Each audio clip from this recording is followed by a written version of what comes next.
Amerika Serikat menyerang Iran 9 malam berturut-turut. Serangan ini menyusul tewasnya tentara Amerika Serikat di Irak.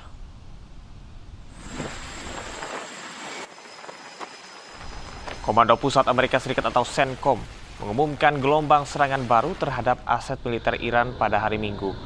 Serangan rudal dan jet tempur Amerika Serikat menargetkan pertahanan udara, pengawas pantai, maritim, serta peluncuran rudal dan drone Iran. Washington telah melakukan serangan berulang kali di wilayah Iran pekan ini, serta memberlakukan kembali blokade laut yang menargetkan kapal-kapal yang berlayar dari dan ke pelabuhan Iran. Teheran menanggapi dengan serangan rudal dan juga pesawat tak berawak terhadap pangkalan Amerika Serikat di seluruh wilayah Timur Tengah. Korps Garda Revolusi Iran IRGC mengatakan 2 kapal tanker minyak meledak di Selat Hormuz Minggu malam.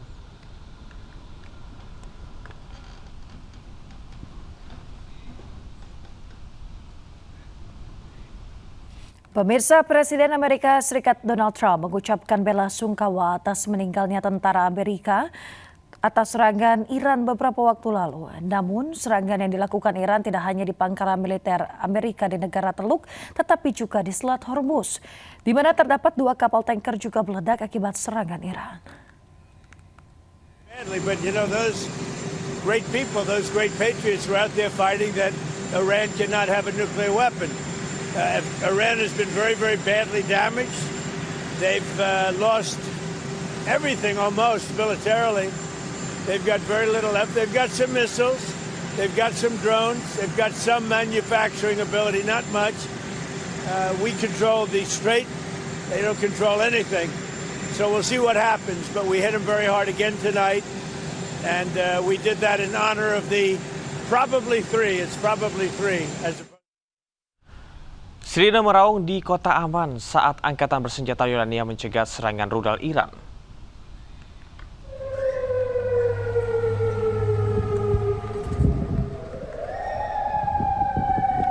Angkatan bersenjata Yordania berusaha mencegah 3 rudal balistik Iran. Sementara rudal keempat Iran jatuh di daerah terpencil.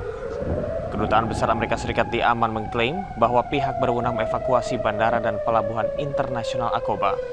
Mereka menyarankan warga Amerika untuk menghindari perjalanan ke kedua lokasi tersebut.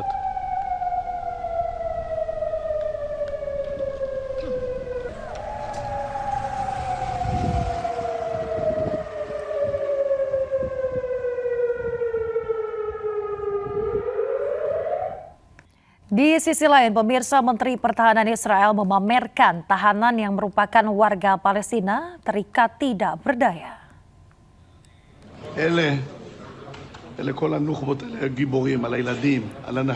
Tahanan pasukan Israel di mana sebagian besar adalah warga sipil Palestina terikat dan tidak berdaya di sebuah ruangan. Kedua tangan dan kaki tahanan diikat bak penjahat yang melakukan kriminalitas tinggi. Kekejian perlakuan tentara Israel sedikitnya terlihat dari video yang diunggah pihak Israel saat Menteri Pertahanan Israel Katz menunjukkan tahanannya. אלה כל הנוח'בות האלה גיבורים על הילדים, על הנשים, על התינוקות שלנו. תראו איך הם היום. Terima kasih Anda masih di iNews Pagi bersama saya Camar Hena dan juga Yasmin Atania. Pemirsa, kebakaran menghanguskan belasan rumah di distrik Sorong Barat, Kota Sorong, Papua Barat Daya. Polisi mengamankan seorang pria yang diduga membakar sampah sebelum kebakaran terjadi.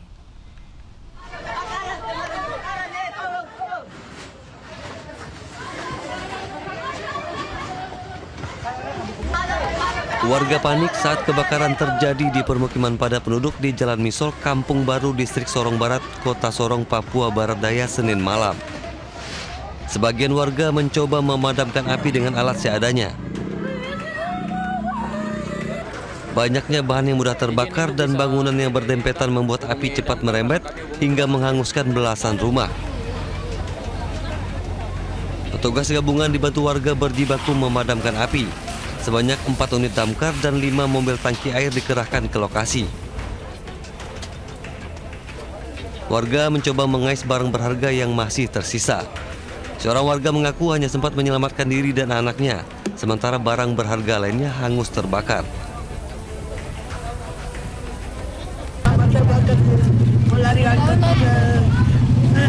Tidak sempat Ikan juga tidak ada bisa lagi karena api sudah lari sampai di dalam. Tadi yang terbakar mulai dari mana, Mama? Dari loakan itu yang punya itu bikin bekas-bekas motor-motor bekas itu. Dia bakar sampah di belakang dia punya rumah. Tidak ada korban jiwa, sejumlah keluarga terdampak kini mengungsi ke rumah kerabat. Belum diketahui penyebab pasti kebakaran, namun polisi telah mengamankan seorang pria yang diduga melakukan pembakaran sampah di belakang rumahnya sebelum api menjalar ke permukiman.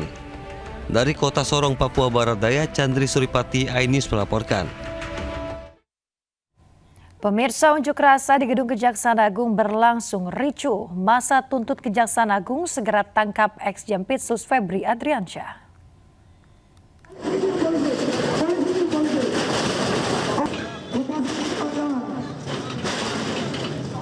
Kericuhan mewarnai aksi unjuk rasa berbagai elemen mahasiswa di depan Gedung Kejaksaan Agung Jakarta. Masa beberapa kali berusaha merengsek masuk ke gerbang Gedung Bundar Kejagung, namun dihalau petugas. Selain mencoba merangsek masuk, masa juga membakar spanduk di pagar Gedung Kejagung. Aksi saling dorong pun tak terhindarkan. Dalam aksinya, mahasiswa mengajak seluruh elemen masyarakat untuk mengawal penegakan hukum dan memastikan pemberantasan korupsi dilakukan secara konsisten. Masa juga menuntut pihak Kejaksaan Agung segera menangkap ex-Jampitsus Febri Adriansyah.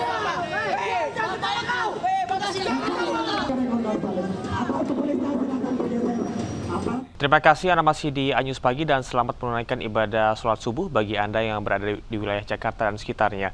Pemirsa, usai menuai kritik keras atas ucapannya kepada seorang jurnalis, pengacara Hotman Paris Hutapea menyampaikan permintaan maaf kepada wartawan dan organisasi wartawan Indonesia.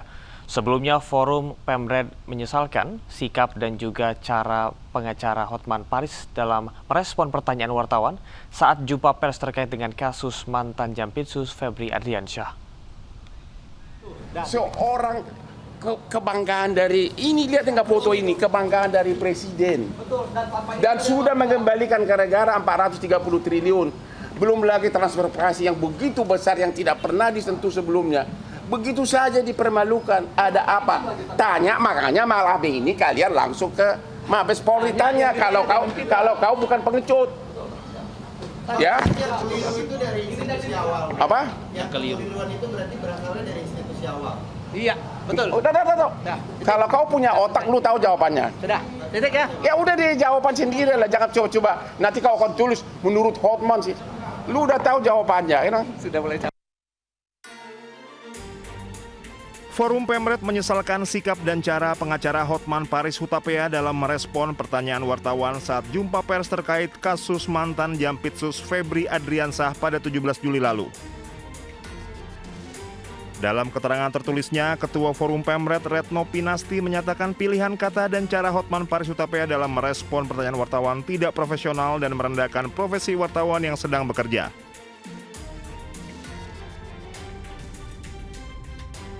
Retno mengingatkan bertanya merupakan cara wartawan mengonfirmasi dan menggali keterangan narasumber. Hal itu sebagai bagian proses kerja jurnalistik dan disiplin verifikasi yang profesional dan dilindungi undang-undang. Saya Hotman Paris. Sementara pengacara Hotman Paris Hutapea menyampaikan permintaan maaf kepada wartawan dan organisasi wartawan Indonesia. Kuasa hukum Febri Adriansyah ini menyampaikan permintaan maaf atas ucapannya kepada seorang jurnalis saat konferensi pers terkait kasus mantan Jampitsus Febri Adriansyah. Pernyataan maaf dari saya Hotman Paris sehubungan dengan himbauan Persatuan Wartawan Indonesia PWI dan juga rekan-rekan wartawan lainnya. Dengan ini saya menyatakan maaf sebesar-besarnya atas pernyataan saya pada waktu konferensi pers di kasus mantan Jampitsus. Waktu itu sudah sama-sama emosional, tetap saya menyatakan maaf kepada wartawan tersebut maupun kepada organisasi wartawan di seluruh Indonesia. Karena selama ini juga saya sangat dekat kepada semua wartawan. Sekali lagi, tidak ada niat apapun, cuma karena diberondong dengan dua pertanyaan, yang saya sudah bilang saya tidak bisa jawab karena saya tidak punya kapasitas untuk menjawab. Tapi ditanya lagi sehingga saya jadi emosional. Sekali lagi saya menyatakan minta maaf. Sekian dan terima kasih. tanya kakekmu lah. Ya udah deh, udah gua nggak tahu. Ya lu udah deh, saya nggak tahu agenda ini. Lu jangan tanyain. Udah deh, shut up. Nggak. Saya nggak tahu. Hotman menegaskan tindakannya tidak dapat dibenarkan. Hotman juga kembali meminta maaf atas ucapannya kepada wartawan yang bersangkutan dan organisasi wartawan atas insiden yang terjadi saat konferensi pers tersebut. Tim Liputan Anyus melaporkan. Ada apa? Tanya, makanya malah ini kalian langsung ke... Kortas Tipikor Polri mengumumkan 3 tersangka kasus dugaan korupsi ke perusahaan terkait pengadaan batu bara untuk PLN Batubara atau PLNBB. Polri memastikan ketiga tersangka telah ditahan.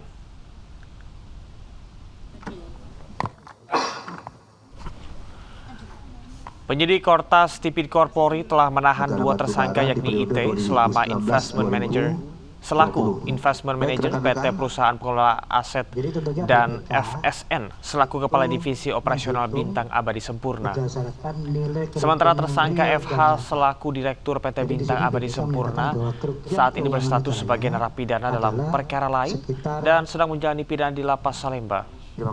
Penyidik menemukan sejumlah penyimpangan dalam kasus ini. Antara lain adalah tidak adanya verifikasi ke PLN Batubara hingga tidak adanya verifikasi dokumen. Dalam penegakan hukum sekaligus memberikan pesan kepada seluruh masyarakat bahwa setelah melalui rangkaian proses penyidikan yang komprehensif serta koordinasi intensif dengan jaksa penuntut umum, berkas perkara terkait perkara ini telah dinyatakan lengkap atau P21 sehingga penyidik telah melakukan penahanan terhadap tersangka sebagai bagian dari proses penegakan hukum sebelum pelimpahan tahap 2 kepada kejaksaan.